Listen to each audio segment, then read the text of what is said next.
Good morning students. स्वागत है आप सभी का ऑनलाइन यूट्यूब क्लासेस में। मैं अंकित सोनी आज आपके सामने लेकर आया हूँ क्लास 12th बिजनेस स्टडीज़ का चैप्टर 3 जिसका नाम है मैनेजमेंट एंड बिजनेस एनवायरनमेंट। ठीक है, इसके पहले वाली वीडियो में हमने बात की थी फर्स्ट चैप्टर और सेकंड चैप्टर की। प्रिंसिपल ऑफ मैनेजमेंट चैप्टर को हमने प्रोबेबली जितना हो सकता है उतना कवर करने की कोशिश की है। अब अपन अगले चैप्टर में आए हैं, तो चलिए स्टार्ट करते हैं हम आज का अपना टॉपिक, जिसमें आज हम पढ़ेंगे बिजनेस इन्वायरमेंट का मीनिंग और उसके स्पेशल फीचर या कैरेक्टरिस्टिक्स। ठीक है स्टूडेंट, तो चलिए स्टार्ट करते हैं topic meaning of business environment.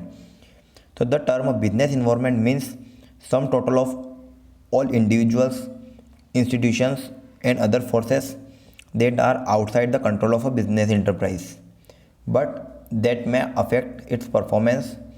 Thus economic, social, political, technological and other force which operate outside a business enterprise are part of its environment. मतलब बिजनेस इन्वायरमेंट का मतलब क्या है? वो सारी सम टोटल, चाहे वो किसी इंडिविजुअल के द्वारा की जाए, किसी इंस्टीट्यूशन के द्वारा की जाए या किसी आउटसाइड फोर्स बिजनेस के द्वारा की जाए, मतलब कुल मिला के जो बिजनेस के कंट्रोल से बाहर है वो सारा बिजनेस इन्वायरमेंट कहलाता है।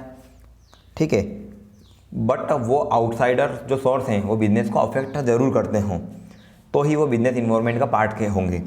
ठीक है, जैसे कि अपन बात करते हैं इकोनॉमिक, आर्थिक, सामाजिक, राजनीतिक, तकनीकी, जो भी फोर्सेस हैं जो कि बिजनेस के बाहर रन की जाती है, बिजनेस के बाहर ऑपरेट की जाती है, वो सारे इस बिजनेस इन्वायरमेंट के पार्ट कहलाते हैं। ठीक है, तो इसका मतलब क्या हुआ कि बिजनेस से रिलेटेड, आपके बिजनेस से रिलेटेड सारे एक्सटर्नल फोर्स जो कहीं ना कहीं बिजनेस से ज़रूर जुड़े हुए हैं वो बिजनेस इन्वायरमेंट कहलाता है। ठीक है, अब टेक्नोलॉजिकल हो सकता है, सोशल हो सकता है, इकोनॉमिकल हो सकता है, चाहे वो इंडिविजुअल करे, ग्रुप करे या कोई इंस्टीट्यूशन करे। ठीक है, तो बिजनेस इन्वायरमेंट कहलाएगा, व्यावसायिक वातावरण कहलाएगा। अब अपन बात करते हैं कैरेक्टरिस्टिक्स और special feature of business environment की। तो द साइलेंट फीचर और characteristics of business environment are summarised as under. सबसे पहला पॉइंट है यहाँ पे totality of external force. We can call business environment as the sum total of all the external force which influence directly or indirectly operation of business system. मतलब वो सारे internal और external forces जो कि business को कहीं ना कहीं प्रत्यक्ष या अप्रत्यक्ष रूप से प्रभावित करते हैं वो बिजनेस इन्वायरमेंट कहलाएगा। तो कुल मिला के जब भी बिजनेस इन्वायरमेंट की बात आए तो सारे एक्सटर्नल फोर्स जो बिजनेस से जुड़े हुए हैं वो बिजनेस इन्वायरमेंट के पार्ट कहलाएंगे। ठीक है, सेकेंड पॉइंट है यहाँ पे inter relatedness.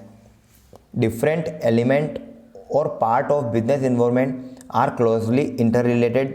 For example, increase life expectancy of people and increase awareness for health care have resulted in increase in the demand for many health product and services.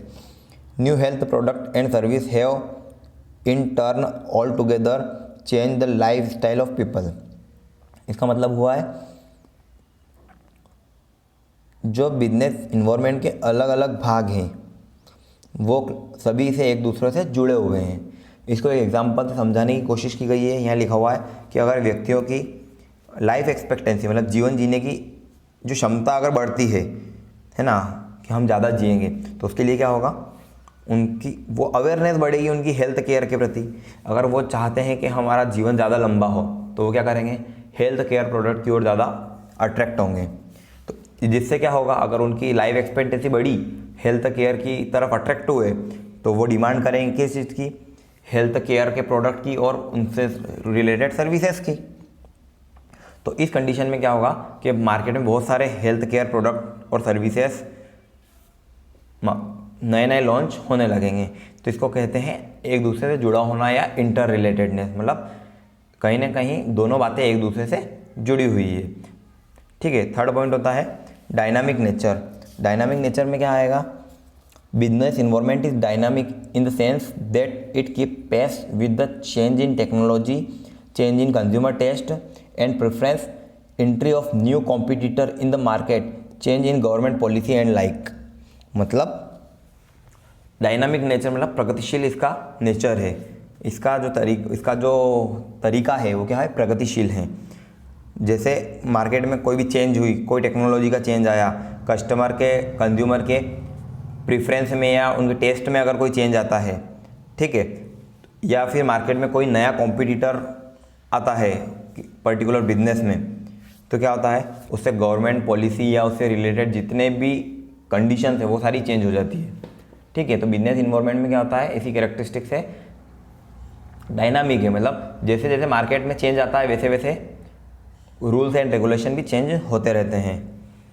अगला point होता है uncertainly मतलब business environment is not devoid of uncertainly because it is very difficult to predict future happening, more specially when environmental change take place frequently.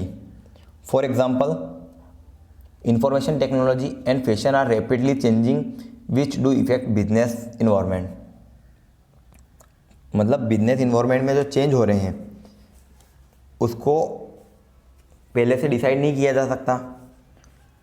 भविष्य में हो सकता है कि आज जो फैशन चल रही है क्या वो लंबे समय तक चलेगी, नहीं, वो कब चेंज हो जाए इसका कोई प्रिडिक्ट या इसका कोई पूर्वानुमान नहीं लगाया जा सकता है, ठीक है। इसीलिए कहा गया है कि बिजनेस इन्वायरमेंट क्या है, अनसर्टेन है, अनिश्चित इन्वायरमेंट होता है। यहाँ पे एक एग्जांपल के द्वारा उन्होंने समझाने की बात की गई है कि अगर फैशन चेंज होती है तो क्या होता है, पूरा बिजनेस इन्वायरमेंट चेंज करना पड़ता है। पहले जो प्रोडक्ट मार्केट में था, फैशन चेंज होने से उसको बंद करके यहाँ पे आपको नया प्रोडक्ट लॉन्च करना पड़ेगा। जैसे कि एक एग्जांपल लेते हैं अपन यहाँ पे फ़ोन का, तो पहले क्या होता था, जब मोबाइल लॉन्चिंग हुए थे तो एक ट्रेंड आया था कीपैड फ़ोन का, ठीक है। तो कीपैड फ़ोन था।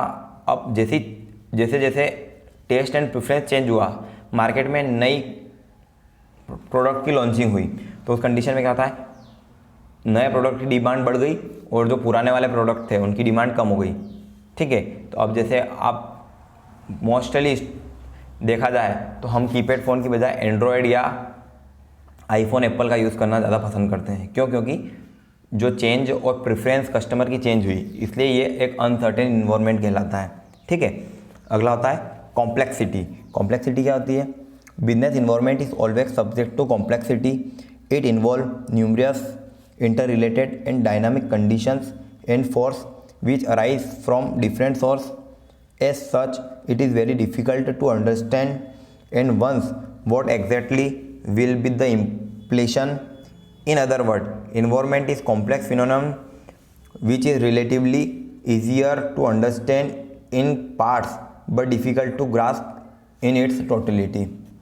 मतलब बिजनेस इन्वायरमेंट इतना कॉम्प्लेक्स है कि जिसको आसानी से समझना बहुत मुश्किल होता है। जैसे कि यहाँ पे बताया गया है कि जो डायनामिक कंडीशन है, जो रोज़ प्रगतिशील इन्वायरमेंट है, जो रोज़ बदल रहा है, तो इसके अनुसार हमको बिजनेस को रन करना बहुत मुश्किल हो जाता है। जैसे कि एक बार कोई चेंज हुई फैशन, तो उस कंडीशन में क्या होता है, आपको अपने पूरे बिजनेस को पूरी तरीके से चेंज करना पड़ता है और इसके जो पार्ट हैं, डिफ़िकल्ट पार्ट, उसको भी समझना है टोटल इन्वायरमेंट को। तो इसको कहते हैं कॉम्प्लेक्सिटी। मतलब बिजनेस इन्वायरमेंट क्या है, अगर कहा जाए तो टोटली एक कॉम्प्लेक्स कंडीशन है, बहुत एक जटिल समस्याएं हैं जिनमें जो रोज़ रोज़ जो नए नए चेंजेस आ रहे हैं, जो जो परिवर्तन हो रहे हैं, उसके अनुसार अपने बिजनेस को भी अप टू डेट रखना हर बिजनेसमैन के लिए ज़रूरी होता है, ठीक है। तो ये कॉम्प्लेक्सिटी का पॉइंट था। तो आज हमने कंप्लीट किया है बिजनेस इन्वायरमेंट का मीनिंग, इसका कैरेक्टरिस्टिक्स। स्टूडेंट, अब हम अगले वीडियो में मिलेंगे इंपॉर्टेंस ऑफ बिजनेस इन्वायरमेंट के साथ। तब तक के लिए इसको आप कंप्लीट कीजिए। मिलते हैं अगले वीडियो में अगले टॉपिक के साथ। तब तक के लिए नमस्कार।